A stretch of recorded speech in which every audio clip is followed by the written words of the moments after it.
नमस्कार, आदाब, सत श्री अकाल, केम छो। वेलकम टू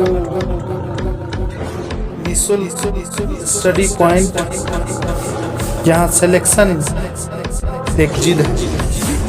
तो आप सबका स्वागत है निःशुल्क स्टडी पॉइंट पर, जो जल्द ही ईद के मौके पर पूरी टीम के साथ रिलीज होगी। तब तक अपना प्यार बनाए रखिए। Thank you.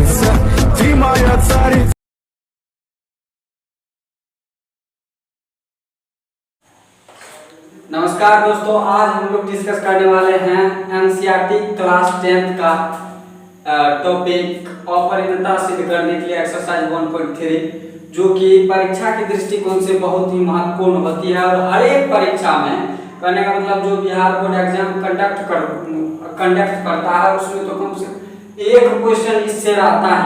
एक्सरसाइज 1.3 से एक क्वेश्चन आपको मिलेगा ही मिलेगा। उसी को आज हम लोग डिस्कस करने वाले हैं, क्योंकि पहला वीडियो में हम इसका कुछ बेसिक पॉइंट बताए थे। अगर आप लोग नहीं देखे हैं तो वीडियो के डिस्क्रिप्शन में लिंक दिया हुआ है, उसको जाके पहले एक बार देख लीजिए और उसके बाद इस वीडियो को देखिए। पूरा 100% समझ में आएगा। एक भी प्रतिशत ऐसा नहीं समझने की कोई चांस ही नहीं रहती है।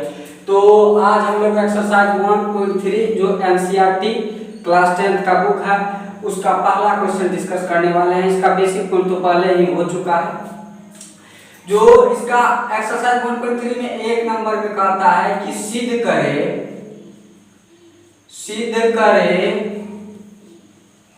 कि √5 एक अपरिमेय संख्या है।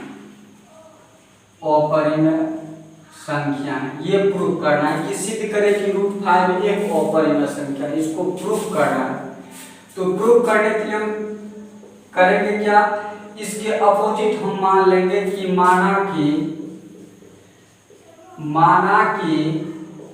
√5 एक परिमेय संख्या।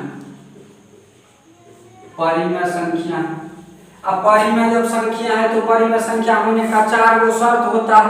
परिमेय संख्या होने का 4 गो शर्त ये होता है कि उसका हर कभी 0 नहीं होगा, उसका हर कभी ऋणात्मक नहीं होगा, परिमेय संख्या न ही स्क्वायर रूट में रहता है और न ही क्यूब रूट में रहता है।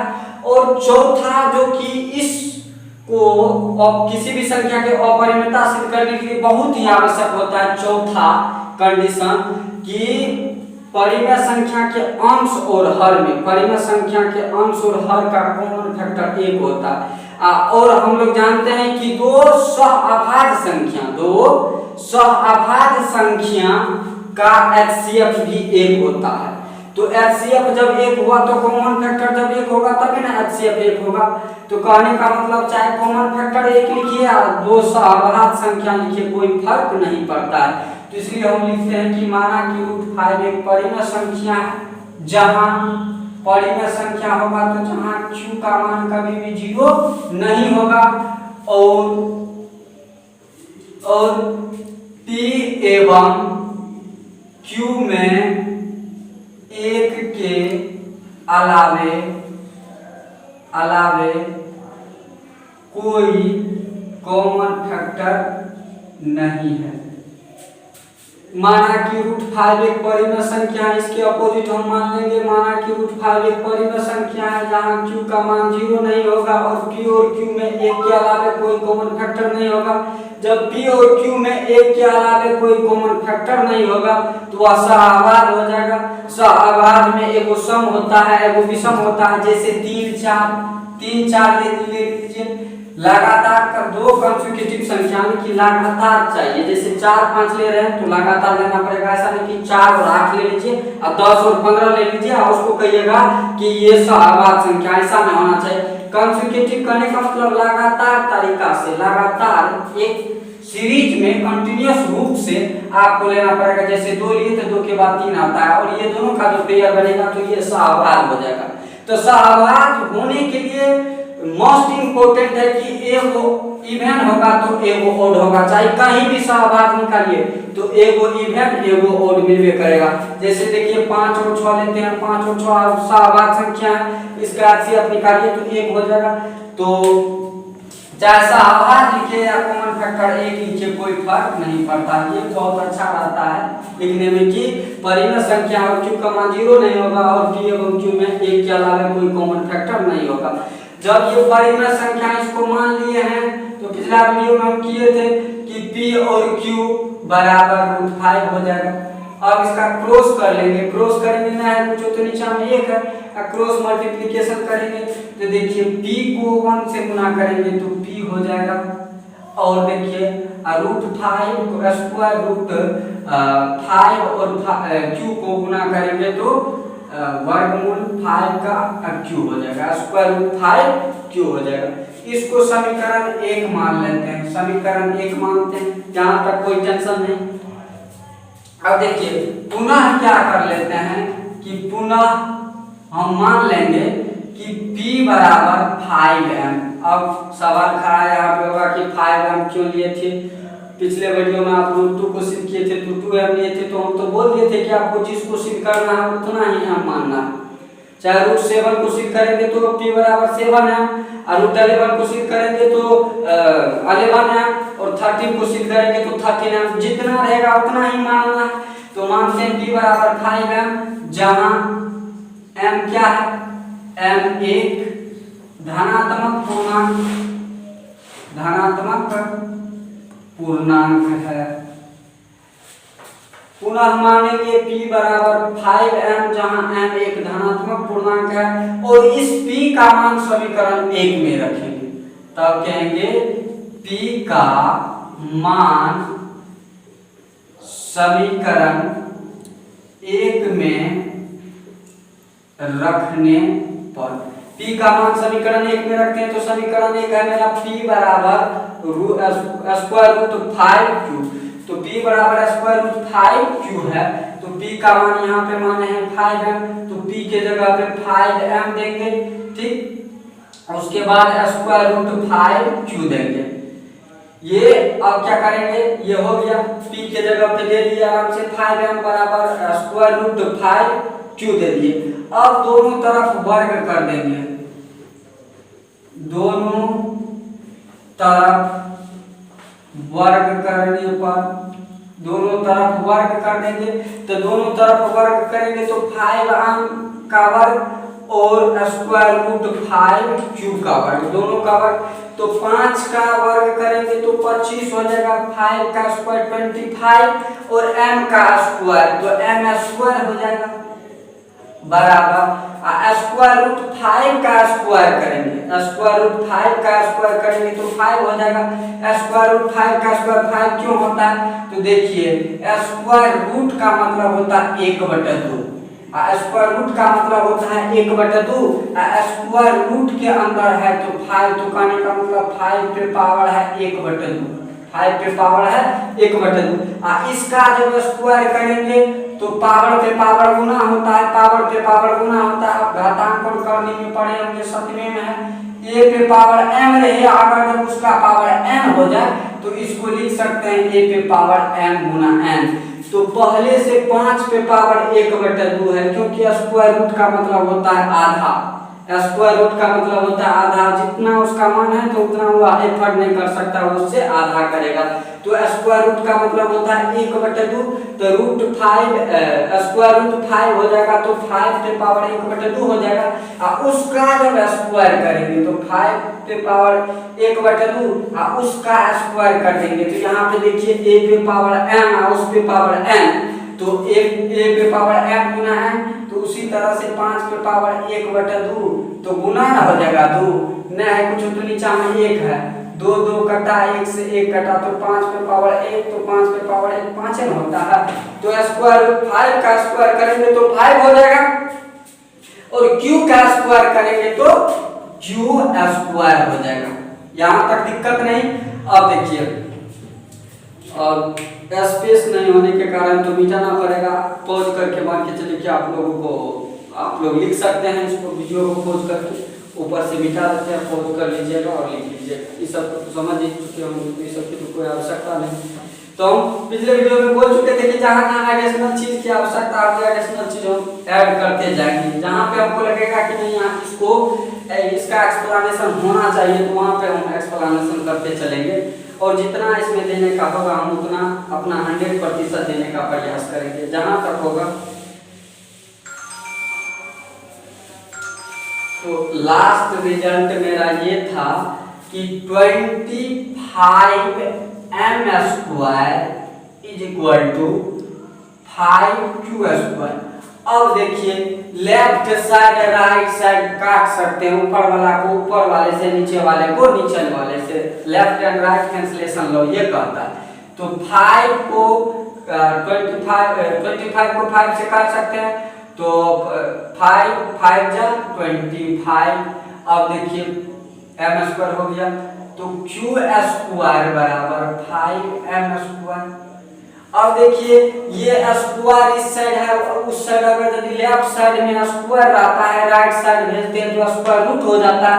अगर जब लेफ्ट साइड में स्क्वायर रूट रहेगा उसको राइट साइड भेजेंगे तो स्क्वायर हो जाएगा। ये इनवर्स, जैसे कि मान के चलिए देखिए अगर जब लेफ्ट साइड में प्लस रहता है तो राइट भेजते हैं तो माइनस, अगर जब लेफ्ट साइड में माइनस तो राइट भेजते हैं तो प्लस, अगर जब मान के चलिए लेफ्ट साइड में गुना रहता तो राइट साइड भेजेंगे तो भाग हो जाता है, लेफ्ट साइड में अगर जब भाग रहता तो राइट साइड भेजेंगे तो गुना हो जाता है। उसी तरह से अगर जब लेफ्ट साइड में स्क्वायर हो, लेफ्ट साइड में स्क्वायर हो तो उस साइड जाएगा तो स्क्वायर रूट हो जाएगा, और लेफ्ट साइड में अगर जब स्क्वायर रूट हो तो उस साइड जाएंगे तो स्क्वायर हो जाता है। तो यहाँ पे देखिए q का स्क्वायर है, लेफ्ट साइड में q का स्क्वायर है, तो राइट साइड जब जाएगा तो राइट साइड जाएगा तो स्क्वायर रूट हो जाएगा, स्क्वायर रूट हो जाएगा तो √5m² का स्क्वायर रूट। अब कोई आदमी यहाँ पे सवाल उठा सकता है कि सर ये स्क्वायर रूट हो कैसे जाता है, तो वो भी बता देते हैं। अगर ये आप समझ चुके हैं तो इसको मिटा के हम बात भी लिख सकते हैं। यहाँ पे लिखने में क्या जहाँ जहाँ जरूरत पड़ेगा कि नहीं इसको और थोड़ा इसका डिटेल्स हमको जानना चाहिए, डिटेल्स में जाना चाहिए तो हम वहाँ पे जाएंगे। तो देखिए कि लेफ्ट साइड में स्क्वायर आता तो उस साइड जाने के बाद स्क्वायर रूट क्यों हो जाता है, तो स्क्वायर रूट इसलिए हम लोग डायरेक्ट कर देते हैं। मान लीजिए कि q का स्क्वायर है बराबर 5m² है। अब देखिए करते हैं क्या कि हमको इस साइड स्क्वायर नहीं चाहिए, हमको जब स्क्वायर रूट नहीं चाहिए तो हम क्या करेंगे, इसको स्क्वायर को हटाने के लिए 1/2 इसमें गुना कर देंगे, 1/2 इसमें गुना कर देंगे। तो 1/2 गुना करेंगे तो 5m² पर भी तो 1/2 गुना कर देंगे। जब 1/2 इसमें गुना किए तो 1/2 इसमें भी गुना करना पड़ेगा, 2 कैंसिल हो गया तो यहाँ पे q 1/2 किसी का पावर जब 1/2 होता है तो उसका मतलब होता है स्क्वायर रूट। किसी संख्या का पावर 1/2 हो यानी कि आधा हो, किसी संख्या का पावर जब आधा रहता है तो उसका मतलब होता है स्क्वायर रूट। तो 5m² का पावर जब 1/2 है तो इसका मतलब है कि ये स्क्वायर रूट हो गया, ये क्या हो गया, स्क्वायर रूट हो गया।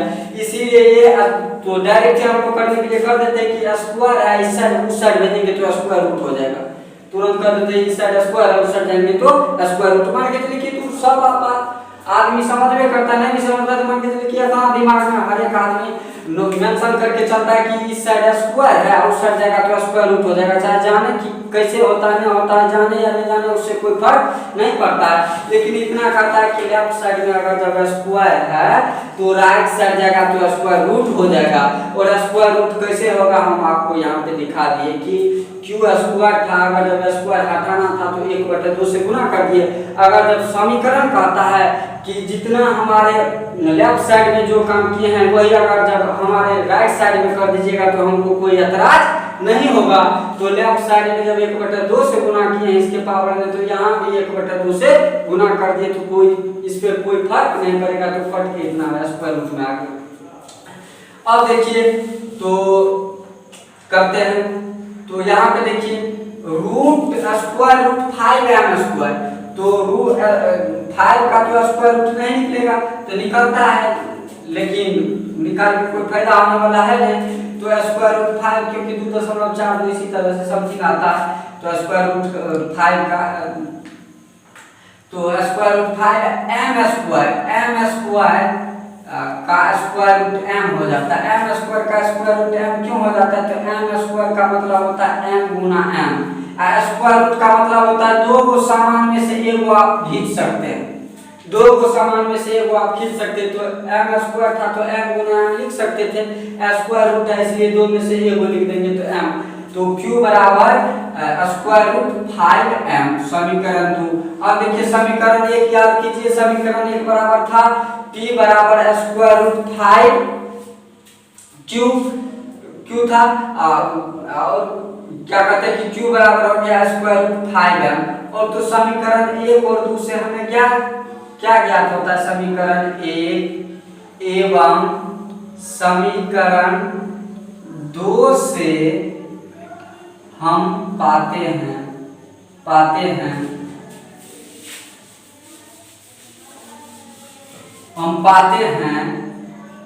कि समीकरण 1 एवं समीकरण 2 से हम पाते हैं कि P एवं Q में 1 के अलावा रूट 5 कॉमन फैक्टर है, इसीलिए यानी तो ये लिखिए, इसीलिए क्या लिखिएगा कॉमन फैक्टर है जो हमारी मान्यता के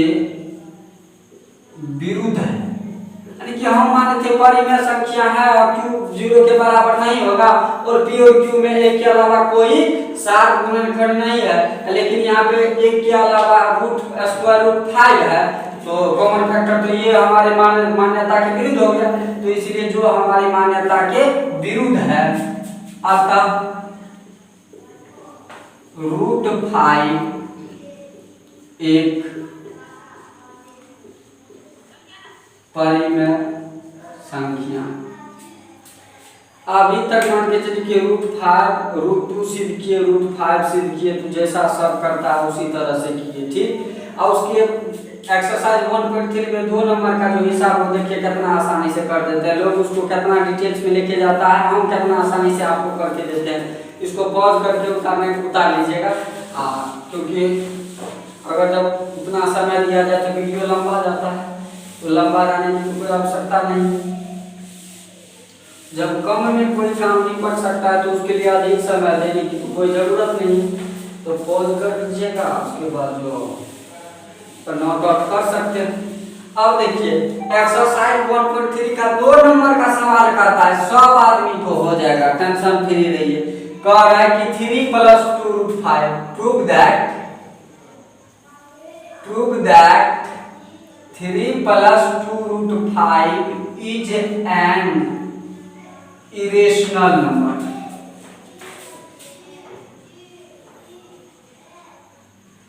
कह रहा है कि prove that 3 + 2 root 5 is an irrational number. सिद्ध करे कि 3 जोड़ 2 रूट स्क्वायर रूट 5 एक अपरिमेय संख्या, ये हमको प्रूव करना है। तो इसके विरोध में हम मान लेते हैं कि 3 + 2 रूट 5 बराबर रेशनल नंबर। क्या मान लेते हैं कि 3 + 2 रूट 5 बराबर रेशनल नंबर, इतना हम मान लिए। जहां p एवं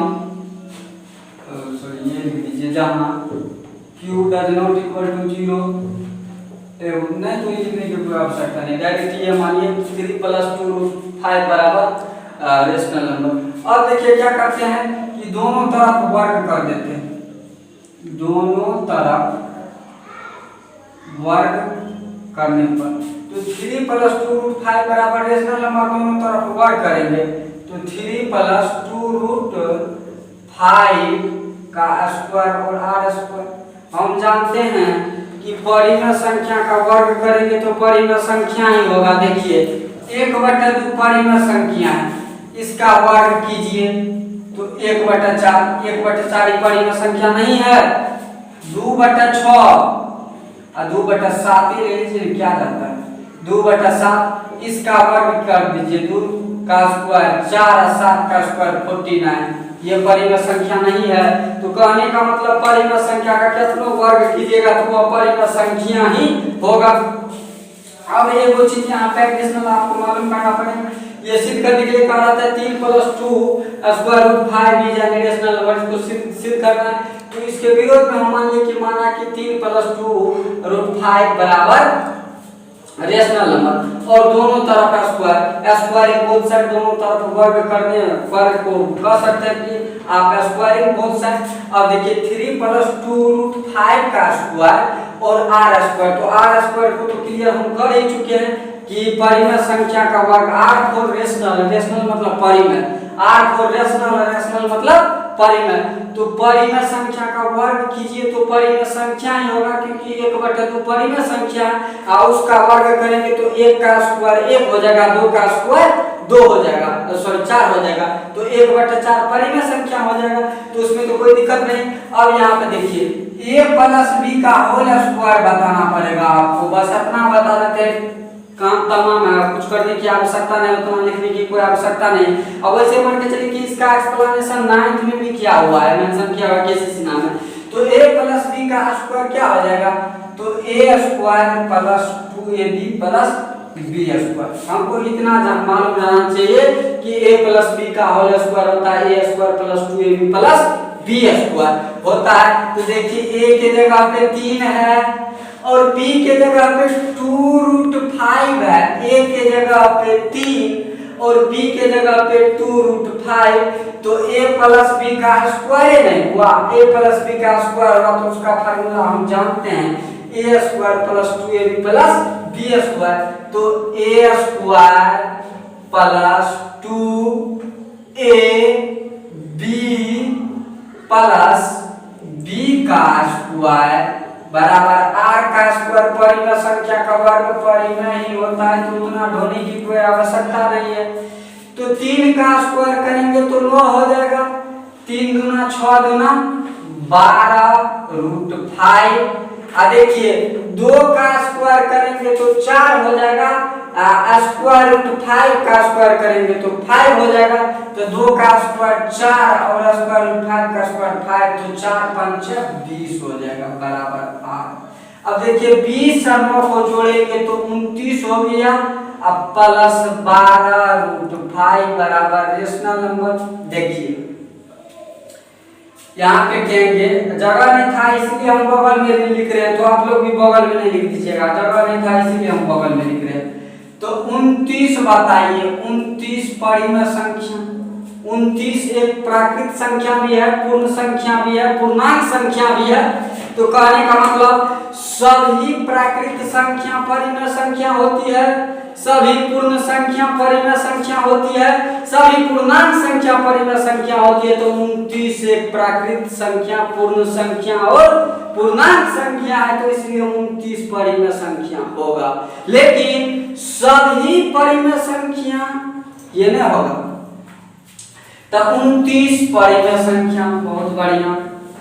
12 प्राकृत संख्या है, पूर्ण संख्या, पूर्णांक संख्या है, तो परिमेय संख्या। अब देखिए √5 ये परिमेय संख्या नहीं है, क्योंकि परिमेय संख्या का कंडीशन याद कीजिए कि कहता है कि q 0 नहीं होगा, q का मान ऋणात्मक नहीं होगा, q ना स्क्वायर रूट में होगा ना क्यूब रूट में होगा। लग रहा है कि बड़का स्क्वायर रूट में है तो ये कभी परिमेय संख्या नहीं होगी। तो कहने का मतलब ये तो नहीं होगा। तो लास्ट में हम क्या लिखेंगे, जो पॉइंट याद कीजिए, जो 4 को पॉइंट बताए थे कि एक परिमेय संख्या और एक अपरिमेय संख्या का गुना अपरिमेय होता है, याद कीजिए। तो 12 परिमेय √5 अपरिमेय, तो ई परिमेय यो अपरिमेय दोनों गुना होगा, अपरिमेय हो जाएगा, तो पूरा का पूरा अपरिमेय हो जाएगा। अब देखिए ई परिमेय बचा हुआ, ई परिमेय हो गया अपरिमेय, तो फिर एक परिमेय और एक अपरिमेय को जोड़ेंगे तो अपरिमेय हो जाएगा। इसीलिए स्पष्टता 3 + 2√5 एक अपरिमेय संख्या है। क्लियर हो गया? लिख देते हैं ऊपर में।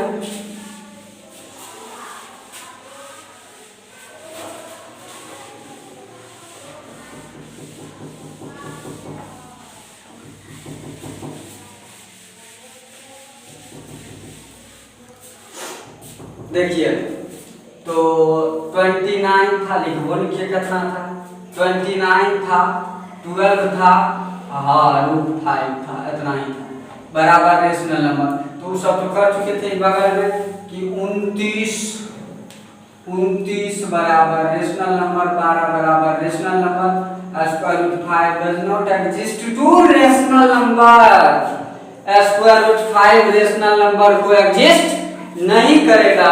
तो कहने का मतलब यहाँ पे कहेंगे हम जानते हैं, या वी नो दैट, हम जानते हैं कि एक परिमेय एवं एक अपरिमेय का गुणनफल एक अपरिमेय होता है एवं एक परिमेय और एक अपरिमेय का योगफल एक अपरिमेय होता है। अतः 3 + 2√5 एक अपरिमेय संख्या है। देखिए वी नो दैट, हम जानते हैं कि a rational number multiplication of a rational number and A irrational number always gives irrational number, and sum of a rational number and a irrational number always gives irrational number। कहने का मतलब एक परिमेय संख्या और एक अपरिमेय संख्या का गुणनफल अपरिमेय होता है, और एक अपरिमेय और एक परिमेय का योग भी हमेशा अपरिमेय होता है। जैसे कि आप यहाँ पे देख सकते हैं 2 परिमेय है और √2 अपरिमेय है। 2 को √2 से गुना करेंगे तो 2√2, इसको अपरिमेय बना दिया कि नहीं बना दिया। उसके बाद देखिए 2 परिमेय संख्या है और √2 अपरिमेय संख्या, दोनों को जोड़ेंगे अपरिमेय बना दिया कि नहीं बना दिया। यहाँ तक कोई दिक्कत नहीं। अब देखिए आगे भी कोई समस्या नहीं है। ये एक्सरसाइज 1.3 का तीसरा नंबर कहता है कि 1/√2। देखिए कल ही पीछे प्रीवियस वीडियो में मैं √2 को प्रूव कर चुका हूँ। √2 सिद्ध करें कि √2 एक अपरिमेय संख्या है, इसको हम पूरा डिटेल से प्रूव किए हैं।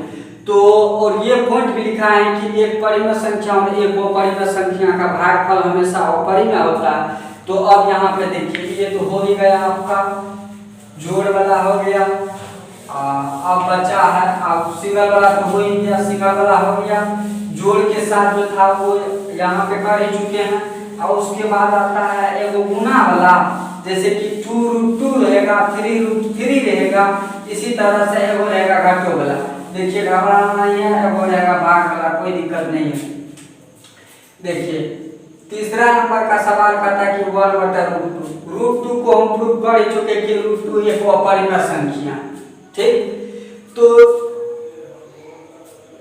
ऊपर में लिखेंगे कि सिद्ध करें कि 1/√2 एक अपरिमेय संख्या, ये तो दिया हुआ रहेगा। तो आराम से हमको √2 को प्रूव कर देना है कि √2 एक अपरिमेय संख्या, दिया हुआ ये रहेगा। प्रूव करेंगे कि √2 एक अपरिमेय संख्या, ये जब प्रूव किया हुआ हो जाएगा तो लास्ट में एक पॉइंट लिख देंगे कि एक परिमेय संख्या और एक अपरिमेय संख्या का भाग हमेशा क्या होता है, और परिमेय संख्या होता है, ठीक। तो हो जाएगा आराम से √2 को प्रूव करके। उसके बाद कहता है कि 7√5 अभी तुरंत प्रूव भी किया है, तो वहां पे √5 को प्रूव कर लीजिएगा और लास्ट में लिख दीजिएगा कि एक परिमेय संख्या और एक अपरिमेय संख्या का गुणनफल हमेशा अपरिमेय होता है। तो ये भी हो जाएगा 7√5। अब कहता है 6 + √2, 6 + √2। अब देखिए अभी तुरंत क्या किए हैं, 2 नंबर का सवाल है। तो 6 प्लस रूट 2 बराबर रेशनल कर दीजिएगा और इसी तरह दोनों तरफ को वर्ग कर दीजिएगा, a प्लस b का होल स्क्वायर लागू कर दीजिएगा, लास्ट में वही रिजल्ट लिख दीजिएगा, कोई दिक्कत नहीं। अब खत्म हो गया। तो इसमें है ये ना, हम बोले क्यों इसमें होगा, तो इसमें तो कुछ है ही नहीं। तो कहने का मतलब ये प्लस वाला हो गया, गुना वाला बता दिए, भाग वाला बता दिए, सिंगल लेके बता दिए, लेकिन माइनस वाला नहीं बता। माइनस वाला देखिए 3 माइनस 2 रूट 3 अगर जब रहेगा तब इसको कैसे प्रूव करना है, तो कोई दिक्कत नहीं। a प्लस b का होल स्क्वायर आप जानते हैं, तो माइनस वाला भी हो जाएगा। तो a माइनस b का होल स्क्वायर फार्मूला जानते हैं, हो गया a square minus 2ab plus b square. आराम से इसको a मानिएगा, इसको b मानिएगा, आराम से उसमें बैठा के ड्राइव करके तोड़ लीजिएगा। तोड़ने के बाद लास्ट में लिख दीजिएगा कि एक परिमेय संख्या और एक अपरिमेय संख्या का गुणनफल अपरिमेय होता है, और एक परिमेय और एक अपरिमेय का घटाव हमेशा अपरिमेय होता है। आराम से इसीलिए 3 माइनस 2 रूट 3 एक अपरिमेय संख्या। ठीक, तो मिलते हैं होमवर्क के तौर पे एक क्वेश्चन लिखते हैं, उसको आप लोग प्रूव कीजिएगा और प्रैक्टिस कीजिएगा। बार-बार 1 से 2 बार प्रैक्टिस कीजिएगा। वीडियो को हम तो प्रैक्टिस करने की क्या बात है, वीडियो को अगर जब शुरू से अंत तक पूरा कंसंट्रेशन के साथ 100% ब्रेन का कंसंट्रेशन देके अगर जब देखिएगा, हमको नहीं लगता कि प्रैक्टिस करने की आवश्यकता होगी। होमवर्क के आधार पे ये ले लीजिए 7√5, ये तो है, ये है। 2 नंबर में ले लीजिए 3 प्लस 2 रूट 5, ये तो था ही, ले लीजिए 5 प्लस 2 रूट 5। तीसरा ले लीजिए 3 माइनस 2 रूट 3। चौथा ले लीजिए रूट 7 माइनस रूट 5। पांचवा ले लीजिए रूट 2 प्लस रूट 3। ये होमवर्क के बेस पे आप लोग सॉल्व करके इसको देखिएगा, ईमानदारी पूर्वक इसको बढ़िया से देखना, बहुत ही यूजफुल है। इतना कर लेते तो हमको नहीं लगता है कि 2 नंबर आप लोगों का छूटेगा। अब परीक्षा में 2 नंबर छूट ही नहीं सकता। इन्हीं के साथ मैं आप लोगों से विदा लेना चाहता हूँ।